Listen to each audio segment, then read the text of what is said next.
Medical cannabis paved the way for legalization. So why has it practically vanished from the conversation? How did a market built on compassionate care get swallowed up by flashy recreational brands and tax revenue? Welcome back to Marijuana in Business.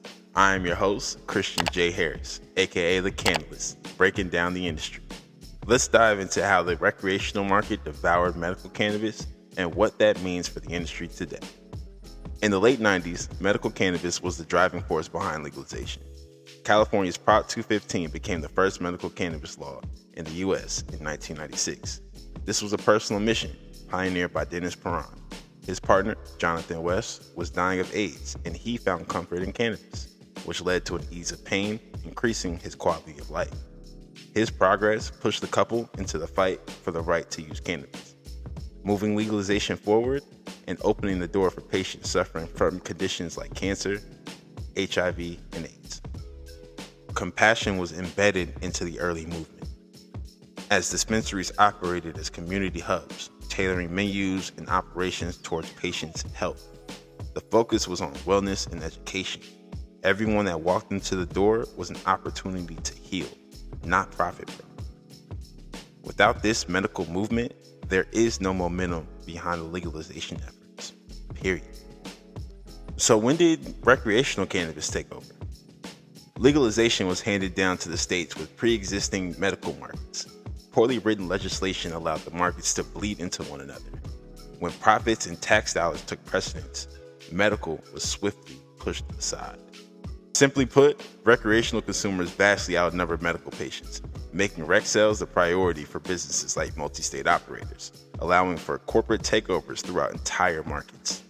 MSOs and big brands then prioritized flashy products like infused pre-rolls with high THC flower over medically focused products like tinctures or CBD-rich strains. In most states, medical licenses became harder to obtain or fully phased out in favor of dual-use licenses, while MSO lobbyists and tax dollars tilted legislation towards the recreational market. The result? Medical products and services became an afterthought overnight.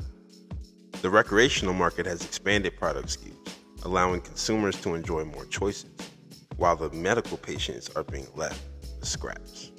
Many dispensaries stopped prioritizing patient education in an attempt to rush the buying process, squeezing in more revenue while hiring less qualified staff that can't answer to medical specifications for patients.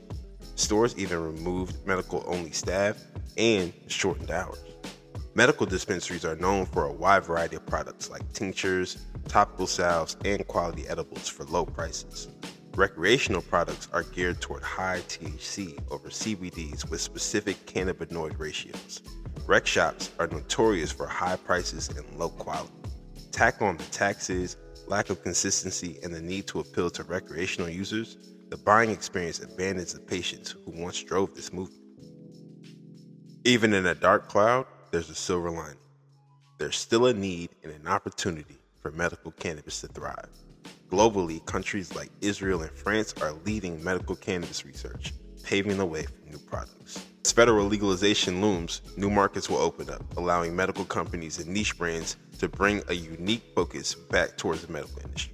And all cannabis users should be medical advocates and help push for protections, funding, and accessibility to reclaim the space with a medicinal focus, just like the patients who pioneered our industry. The recreational mindset may supersede in people's minds, but it's important to keep this sentiment at the top of mind. Cannabis is medicine. Yes, we all love to get high, but that will never change how this plant interacts with our mind, body, and soul, healing pains and easing aches with each puff of smoke. Medical cannabis will never die as long as we keep it alive. But what do you think? Should there be a balance between medical and recreational use? Jump in the comments and let me know below. And be sure to subscribe to In the Weeds TV to learn more about the ever-eventful world of cannabis. Be sure to follow me on Twitter, not X, to keep puffing on this conversation, @ChristianJH. Catch you next time in the Weeds.